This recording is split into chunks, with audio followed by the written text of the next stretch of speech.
Hello दोस्तों। आज की हमारी कहानी है बुरे कर्म। कहानी अच्छी लगे तो लाइक ज़रूर कीजिएगा।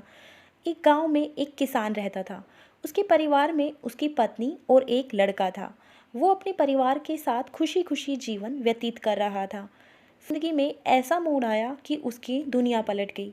कुछ सालों के बाद उसकी पत्नी की मृत्यु हो गई और उस समय लड़के की उम्र 10 साल की थी।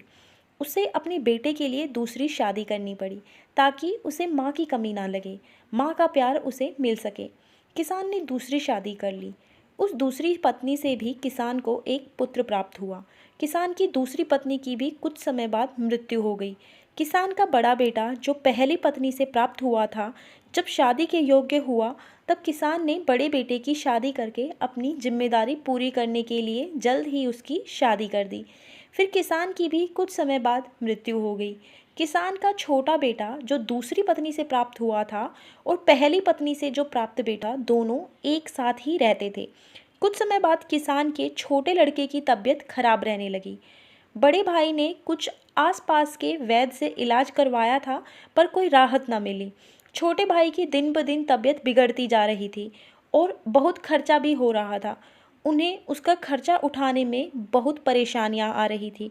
एक दिन बड़े भाई ने अपनी पत्नी से सलाह की कि यदि ये छोटा भाई मर जाए तो हमें इसके इलाज के लिए पैसा खर्च ना करना पड़ेगा और जायदाद में आधा हिस्सा भी नहीं देना पड़ेगा।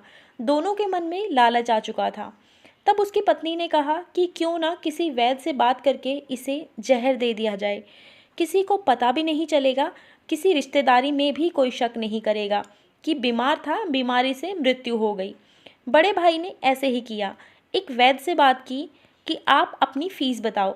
ऐसा करना मेरे छोटे भाई को दवा के बहाने से जहर देना है। वैद्य ने बात मान ली और लड़के को जहर दे दिया और लड़के की मृत्यु हो गई। उसके भाई भाभी ने मन ही मन खुशी मनाई, लेकिन बाहर से दिखावा कर रहे थे और सोच रहे थे कि रास्ते का कांटा निकल गया, अब सारी संपत्ति अपनी हो गई। उसका कुछ महीनों पश्चात उस किसान के बड़े लड़के की पत्नी को लड़का हुआ। उन पति पत्नी ने खूब खुशी मनाई, बड़े ही लाड़ प्यार से लड़के की परवरिश की। कुछ ही वर्षों में लड़का जवान हो गया।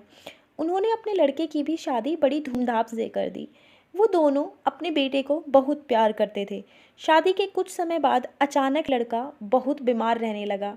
माँ बाप ने उसके इलाज के लिए बहुत वैद्यों से इलाज करवाया। जिसने जितना पैसा मांगा उतना दिया, सब कुछ किया ताकि लड़का ठीक हो जाए।